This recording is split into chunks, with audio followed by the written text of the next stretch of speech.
Well, we all woke up to some pretty scary headlines this morning as two Navy sailors were arrested. They're accused of providing China with intelligence, military intelligence, top secret information. And when members of the military are caught in an Espionage Act, that's serious. Joining us right now is a man who served in Reagan and both Bush administrations, including as Assistant Secretary of State.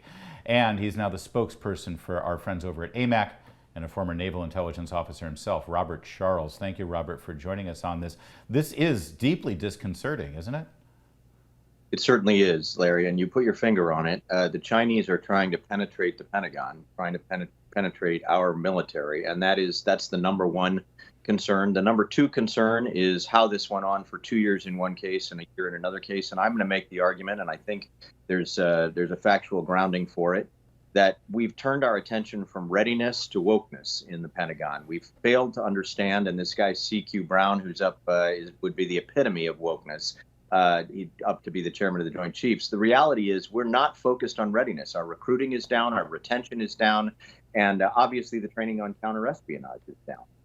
Yeah, obviously, by this latest story. And you're a former Naval Intelligence Officer. How much of our military intelligence apparatus is focused on making sure that everybody wearing the uniform is staying out of this kind of thing?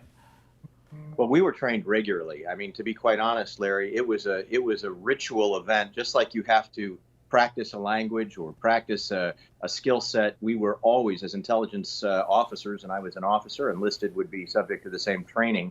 You're constantly reminded that you have to be on guard, on focus. And you know what I think really happened here, Larry, is these two Chinese Americans, is what they were. They young, I think 22 and 26 years old.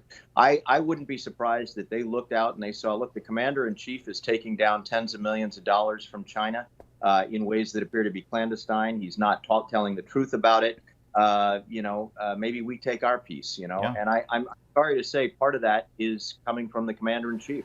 Well, I'll tell you, I live in Annapolis, and I sponsor many midshipmen as they're going through the incredible process of becoming naval officers. And when we talk about stuff, they will say the same thing, that there's something about leadership, integrity. You set an example from the top down. That's what the chain of command is all about. And I think you make a good point, Robert, that, when you see this kind of behavior being excused and covered up and not even looked at from your commander-in-chief, then the message is sent, yeah, hey, listen, who cares? Make a little money.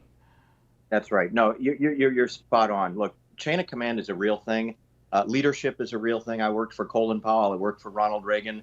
I personally think Powell learned a lot from Reagan, but the reality is that everything rolls downhill. So if you are a good, thoughtful, people-oriented, high integrity, high accountability, admit your mistakes, do the right thing every time person, that's what the people around you and below you will do. If you're not, if you're a lazy, frankly, no integrity, lie about everything leader, then that's what people are going to do below you. By the way, there's another aspect of this that I'd like to pull on with regard to the Pentagon and the current military leadership and the signals you're hearing. You're right, they're focusing on going woke. All you hear from the Pentagon these days is not about readiness and not about killing our enemy and protecting our nation and our interests and our allies. It's about diversity and equity and inclusion.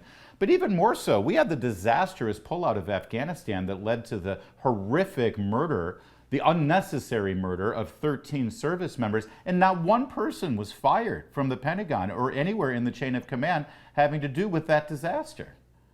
Well, you've really, Larry, you've kind of hit on a bunch of things that really irk me beyond belief. I mean, never mind that one of those dead soldiers' families had to pay to have their body brought home. That's another disgrace. Yeah. But the bottom line is that chain of command is critically important. Leadership is everything. And at the end of the day, whether it's Afghanistan or it's back here, if you send the signal that it doesn't matter, if you send the signal that no one's going to pay any attention, then no one pays any attention. And I could say 100 things, but the bottom line is this is a failed administration. And the Pentagon that puts an emphasis on wokeness is not putting an emphasis on warfighting. The only reason to have a military, is to deter wars and win wars.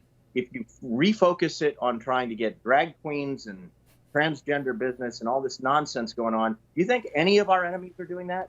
Not one. Yeah.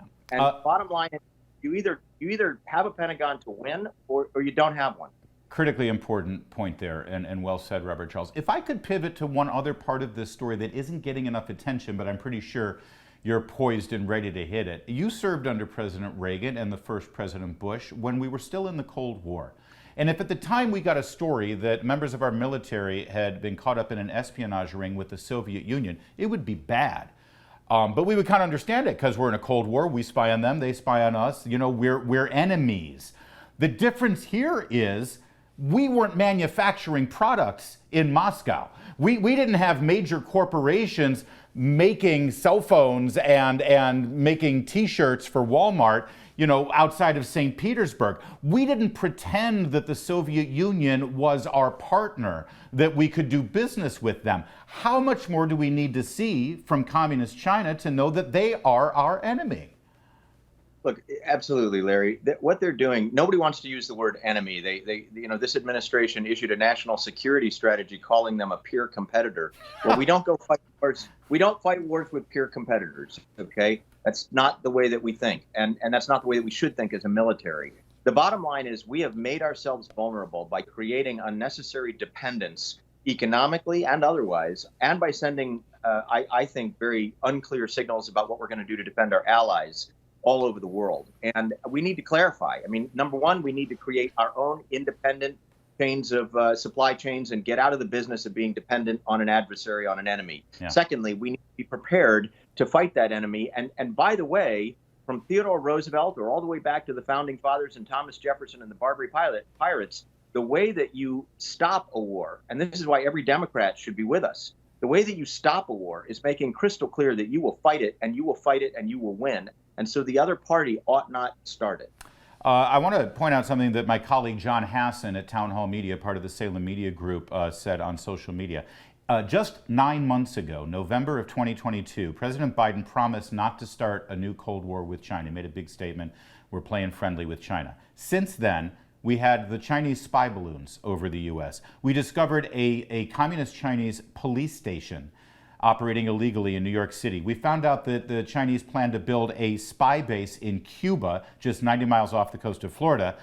We just learned last week about this biolab, an illegal Chinese biolab in Fresno, California. And now we've got this story of 2 Navy sailors arrested for spying on behalf of China. All of that happens as President Biden signals, hey, we don't want to be, we want to be your friends. Is it fair to say that President Biden's, at best, his policy to China is wrong and dangerous, or at worst, is this president compromised because of the dealings we know his family has had with this government?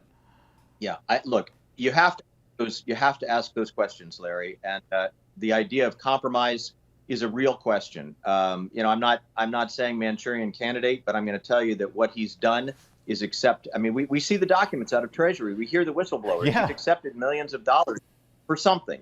So I'll just say this.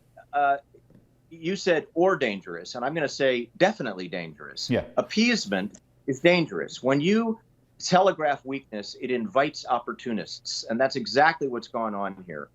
My concern really is that, frankly, I think that China is setting up for a kinetic engagement. And if they think that we are not prepared, we are not ready, we are not willing, or if we do have a better Navy, we do have better training, but if we're not willing to use it, if we have 11 carrier battle groups and they have 2, but we're not willing to use even 1 to defend Taiwan, well, then we're in trouble. Yeah. And they know it. And so my argument is you need to telegraph with clarity that you have expectations that will either be met or you will have concrete consequences follow. We just sent in the last 6 months, Larry, actually last 3 months, we sent our Secretary of State over there, the head of the CIA over there, Mr.